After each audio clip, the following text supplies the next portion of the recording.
Good evening, Selection Committee. This is Katie Lanigan here to show you and talk to you about artifact number 2, which is how my feedback has grown and impacted some of my colleagues.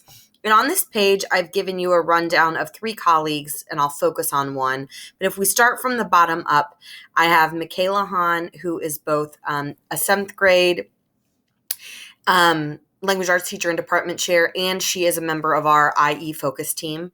Ronnie Carpenter, who is an 8th grade language arts teacher and my department chair. And the one I'm really going to focus on is Jillian Denman, who is a 7th grade ELA teacher, and she is a current IE focus team member. I'm not going to read to you her personal testimonial. You can do that, on your own. But she talks about 2 things that I've kind of coached her up in. The first one is with my vulnerability and my experiences parenting biracial children and marrying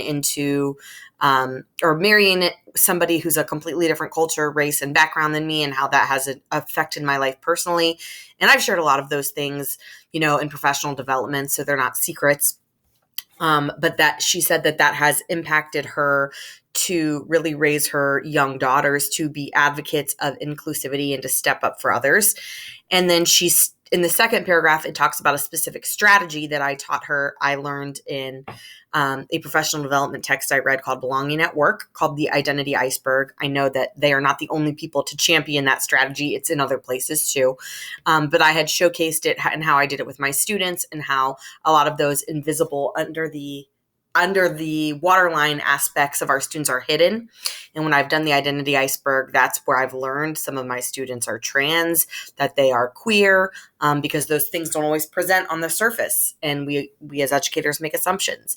And she said she has felt like she always struggles with identity activities. We have middle schoolers, so they can be a little bit awkward of an age group anyway. You want to ask, but you don't want to push. You want to seem relatable, but you don't want to be standoffish, or they won't think you're cool.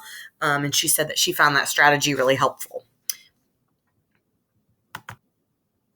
Jillian's artifact shows a lot of my successes as an educational leader and me in that capacity. First of all, it strengthened our relationship both personally and professionally. She was already a friend, but I think talking through some of these things really strengthened our relationship personally, especially raising young children. Secondly, this work and these kind of examples that I've modeled made her join our Inclusive Excellence team. And she is an amazing team member. She has great ideas. She's a fantastic listener, which is something I always aspire to be better at. And she is really great at also helping us produce work and put content together. So that was a huge win. The biggest win, I think the biggest success, is the ripple effect of having our next generation of children be advocates who step up to bias. That if that's something that we are passionate about as mothers and families, and we plant those seeds early, it's not going to be something that we have to train so hard in the next generation. And so seeing that ripple effect is just going to be so awesome in our future Mason Comets. And then lastly, Jillian speaks about her success in the second paragraph of just feeling like she can get to know her students a little bit better in that vulnerable capacity, and elicit some personal information from them that she might not otherwise get.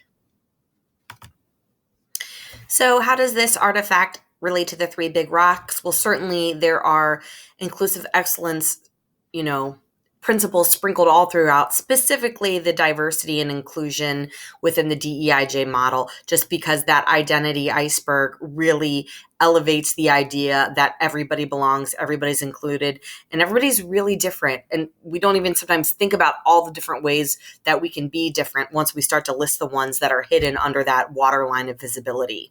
Things like politics, things like amount of wealth, things like amount of education, things like cognitive ability, things like mental wellness or mental health disorders, things that might not ever actually be seen on the outside.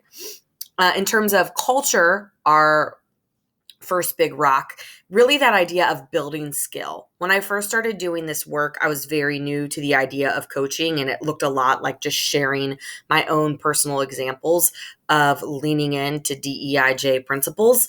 And that vulnerability kind of turned into people asking me questions and working with them one-on-one and sharing resources.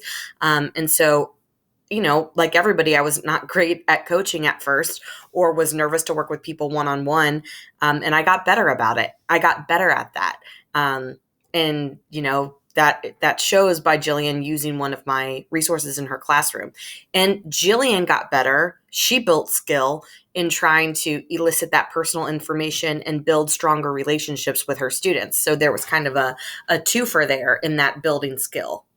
And then lastly, with personalized learning, our third big rock, the identity iceberg really stands to elevate student voice, which we know is so important. And if we look at our model of the 5 different aspects of personal learning, the learner is always at the center.